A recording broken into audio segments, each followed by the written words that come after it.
You know, mentors, we talk about mentors, well, it comes from mentor. And mentor is actually Athena in disguise. And this is important because these stories really resonate. They might be fantasy stories, but guess what? Athena represents the feminine. The importance of having the feminine in your life. The masculine and the feminine together. That's really indigenous, beautiful thing. It's African, it's Native American, it's indigenous European that got destroyed many years ago. We need to get back to some of these concepts because they're important. You need the feminine and the masculine. So mentor comes as a teacher, guide. He's the helmsman, and he helps Telemachus look for his father. That's the first part of the Odyssey. And as you know what happens, he does not find his father, by the way. He doesn't. He ends up coming back, and his father comes back too. So they end up coming together. But Telemachus has now been through something. He's been through an adventure, an ordeal. Trying to find his father, the goal wasn't for him to find his father. The goal was for him to find himself. You understand what I'm getting at? The goal was for him to find his own internal strength, to find the strength to come back. And even if his father wasn't there, that he can handle the problem of the kingdom. That's why it's an important story. Because this is what we don't do with our young people. We don't help them understand what they're going through.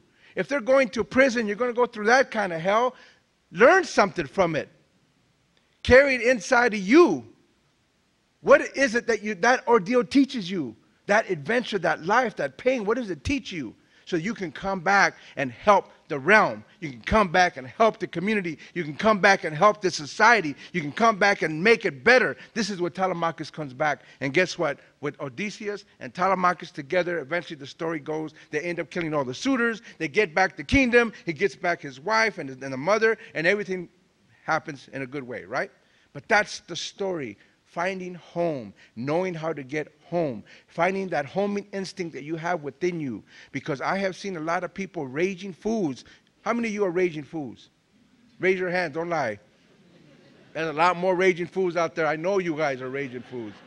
And you know what I'm talking about? When you go blind and you go so angry, you love your kid, but they can drive you up the wall, right? And you're like, and you do something terrible. And you smacked them, you done whatever it was.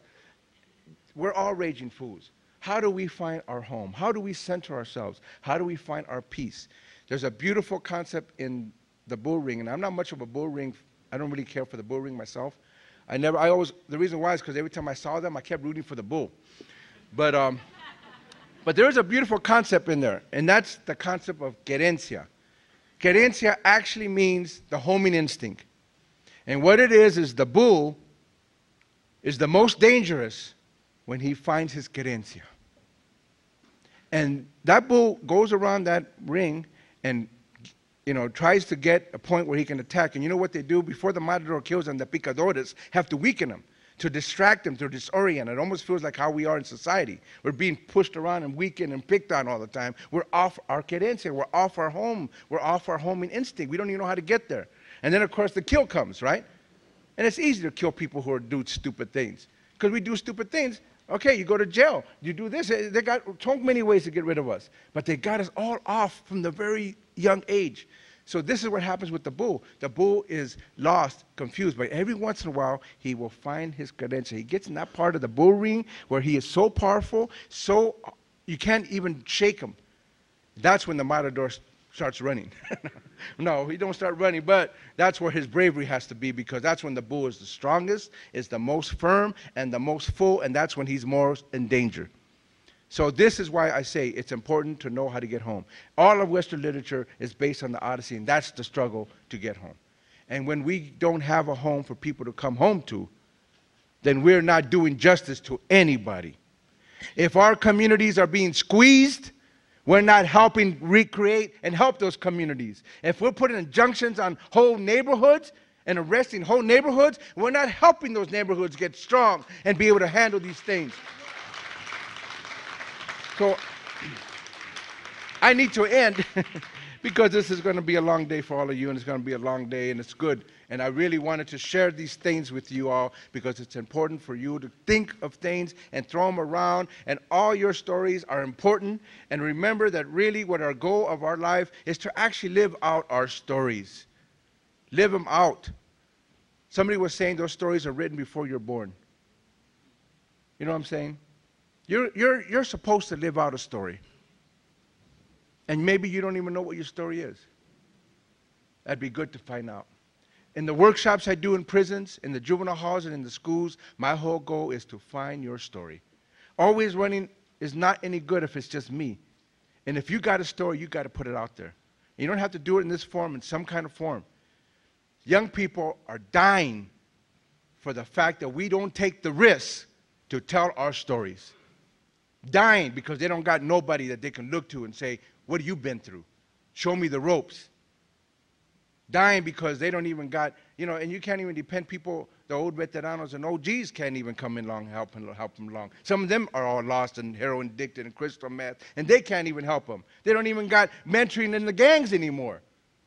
So we have to step in when everybody else has stepped out, as my good friend Father Greg Boyle says, and tell our stories and help other people tell their stories and get those stories to come together and be the story of our community.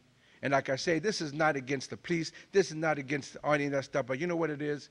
It's about real, vibrant, imaginative, alive, and reinvigorated communities and families and homes. And let's not squeeze our communities. Let's make them stronger. Let's not tell young people to get out of prisons and nobody's going to welcome them. Let's welcome them in a proper way, but welcome them so they can come back and do some good in this community and do some good in this world. All of us have the potential to do good out of whatever bad we've gotten. All of us have potential to make beauty out of whatever ugly we've lived through. All of us got potential to make poetry out of every violence that's ever happened to us. And that's what we got to teach our young people, to live a decent, wholesome life. Be a poet, be an artist, be a singer, be a dancer, and dream. Dream big and don't stop those dreaming. Thank you very much.